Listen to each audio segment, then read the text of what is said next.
Welcome to another episode of China Update, where I provide you guys with the most up-to-date political, economic and geostrategic analysis on the world's number 2 economy. My name is Tony. Let's jump in. Okay, happy Monday everybody. I hope you all had a restful weekend. Today's video will be quite geopolitics and diplomacy heavy. These areas are aspects of China Update which are often neglected, so we hope we can rectify that somewhat with today's video. Let's begin with US-China relations and specifically the current state of affairs surrounding student and person-to-person exchanges between the two giants. The US, along with other Anglophone partners, Canada, the UK and Australia, has long been an extremely popular destination for Chinese students. But these last few years, with the pandemic and worsening geopolitical conditions, the number of Chinese students attending US institutions has been in decline. According to a recently published annual Open Doors report, published jointly by the Institute of International Education, IIE, and the US Department of State, the Chinese student enrollment levels in the United States dropped below 300,000 in the 2021-2022 school year for the first time since the 2014 through 2015 school year. This is an 8.6% fall year-on-year, on top of the 14.8% drop from the previous academic year. According to the US Department of State, the approximately 290,000 Chinese students in the United States contributed more than $10.5 billion to its economy in 2021, equivalent to about 1/3 of all economic contribution from the foreign student body of the country. Unsurprisingly, the number of Americans at Chinese universities has always been much smaller than Chinese in the US. But the recent years of COVID restrictions, combined with US-China tensions and a general hardening of views towards China internationally, has resulted in a collapse of US student numbers in China. According to a recent report by Scott Kennedy at Foreign Policy, citing a US official, there are now less than 300 American students in the entire country, down from over 11,000 students at its peak in 2018.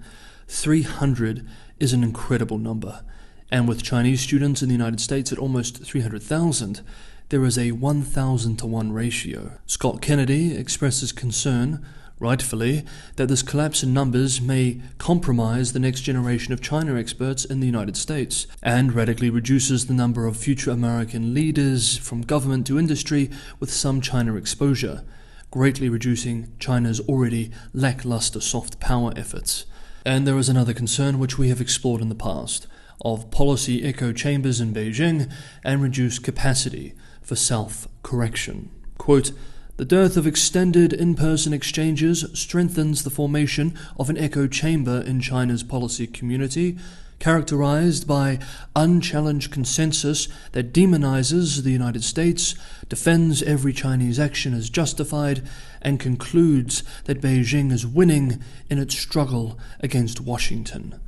I was deeply worried when a Chinese foreign policy expert and longtime friend told Foreign Policy that he no longer needs to travel to the United States because everything he needs is available online.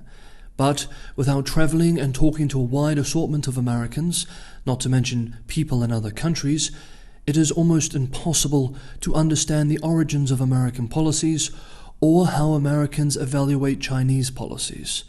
The same logic applies to Americans watching China from their offices." End quote. Going back to that number from before, 300 American students in the entire country.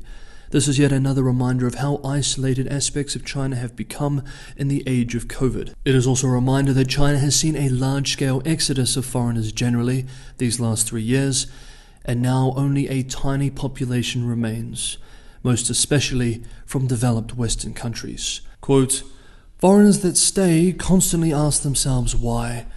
The answers vary from their spouses being Chinese to not wanting to disrupt their children's schooling to having a lucrative job. One friend confessed that he has not moved away out of a sense of duty. If I left, he asked, who would be here to witness this?" End quote. I, and I'm sure some viewers, can certainly relate. Okay, next up we have seen 2 Anglophone nations, namely Canada and the UK, in recent days announce their official China policy positions. It is worth taking the time now to examine these official positions, and it is also important that we examine how Chinese state media and the official state apparatus have been discussing these developments and responding to them so that we have a better understanding of the narratives within China itself. Canada has made its China position more clear through its new so-called Indo-Pacific Strategy document, which was recently published. The document expresses that, quote, China is an increasingly disruptive global power, end quote, but that, quote, China's sheer size and influence makes cooperation necessary to address some of the world's existential pressures, such as climate change and biodiversity loss, global health, and nuclear proliferation. And China's economy offers significant opportunities for Canadian exporters, end quote. The document concludes that, quote, our approach to China is shaped by a realistic and clear-eyed assessment of today's China, end quote. After the publication, Beijing immediately hit back at what it called a hostile act.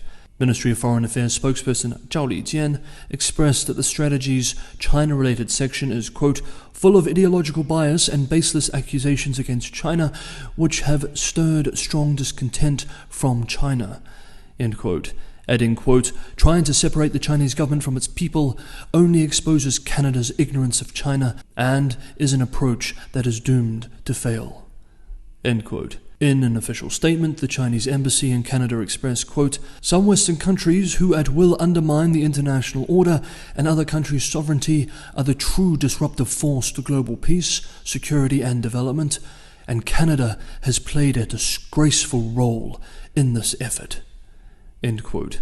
State media turned to its usual playbook of portraying the Canadian position as simply an act of obedience to the United States, dismissing out of hand Canadian agency, a narrative framing which we have seen employed many times before with other American allies. Quote, the strategy issued by Justin Trudeau's government is in line with Washington's national security strategy, which was published last month and called China the most consequential geopolitical challenge for America. Wang Yiwei, director of the Institute of International Affairs at the Renmin University of China, told the Global Times. He pointed out it is further evidence that Canada is becoming bogged down deeper in serving as a vassal of the United States in countering China, end quote. Domestically, some Canadian commentators are unhappy that the official position didn't go far enough. Quote, the announcements didn't really show us a lot of substance, something like a registry into foreign agents or an admission that the Prime Minister is finally going to heed CSIS's warning and take concrete action against interference in Canada, end quote. The UK has also articulated an official position on China under the current government, though this was through a speech by Prime Minister Sunak rather than a strategic document like we saw in Canada. Similar to the Canadian position, the UK position is firm, rhetorically at least, on China, but likely not going far enough for more hawkish policy advocates. In his speech, UK's Prime Minister expressed that the golden age of UK-China relations has now come to an end, saying that the closer economic ties of the previous decade had been naive. He observed that the bilateral relationship has been hardening, calling China a, quote, systemic challenge to our values and interests, a challenge that grows more acute as it moves towards even greater authoritarianism, end quote. Sunak also confirmed that the UK's defence and security strategy for the next decade would be updated in the new year with China in mind. He appeared to strike a balance, like the Canadian position, between a more cautious and competitive posture towards China while acknowledging that China's strength and influence in the world cannot be ignored. But he warned that Britain's adversaries are planning for the long term and that the UK needs to take a longer-term view of China also. Quote, the US, Canada, Australia, Japan, and many others understand this too, so together we'll manage this sharpening competition, including with diplomacy and engagement. Much of this is about dramatically improving our resilience, particularly our economic security. That's why we created new powers under the National Security and Investment Act. It's why we used them this month to block the sale of Newport wafer fab.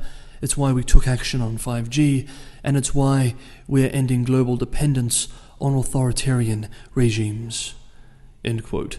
The The official Chinese response was similar to what we just saw before, with the Chinese embassy in the UK expressing in a statement, quote, "The UK should not interfere in China's affairs, and its remarks on Hong Kong and Xinjiang is like calling white black. The UK should retreat from its colonial mindset and discard prejudice and stop smearing China, and not dance to the US's tune." End quote. Here once again we see this theme. Quote, "Bilateral ties soured in recent years after the UK pulled itself out of the EU and leaned closer towards the US, serving as Washington's vassal in attacking China." End quote. And once again, quote, "The UK is the culprit of ending the UK-China friendly era. Sunak's China policy is confusing, inconsistent, and incoherent. He clearly realizes the importance of engagement with China. However, he is locked in a quagmire by the need to appear tough domestically to his party and to face the pressure from the United States." End quote. Again, too, like in Canada, more hawkish domestic voices are unimpressed with the official position, with Sir Ian Duncan Smith comparing Sunak's so-called robust pragmatism to Britain's policy of appeasement towards Germany in the 1930s. Okay, that is today's episode of China Update. Thank you so much, everybody, for watching. If you enjoyed the video, don't forget to hit that like button. And as always, anyone who can go that extra mile and help me keep this channel sustainable, Patreon and Buy Me a Coffee links are in the description below. This is the best way to help me continue making these for you guys every day. As always, thank you so much, everyone, for the ongoing support. Have a wonderful day wherever you are, and I will see you all tomorrow.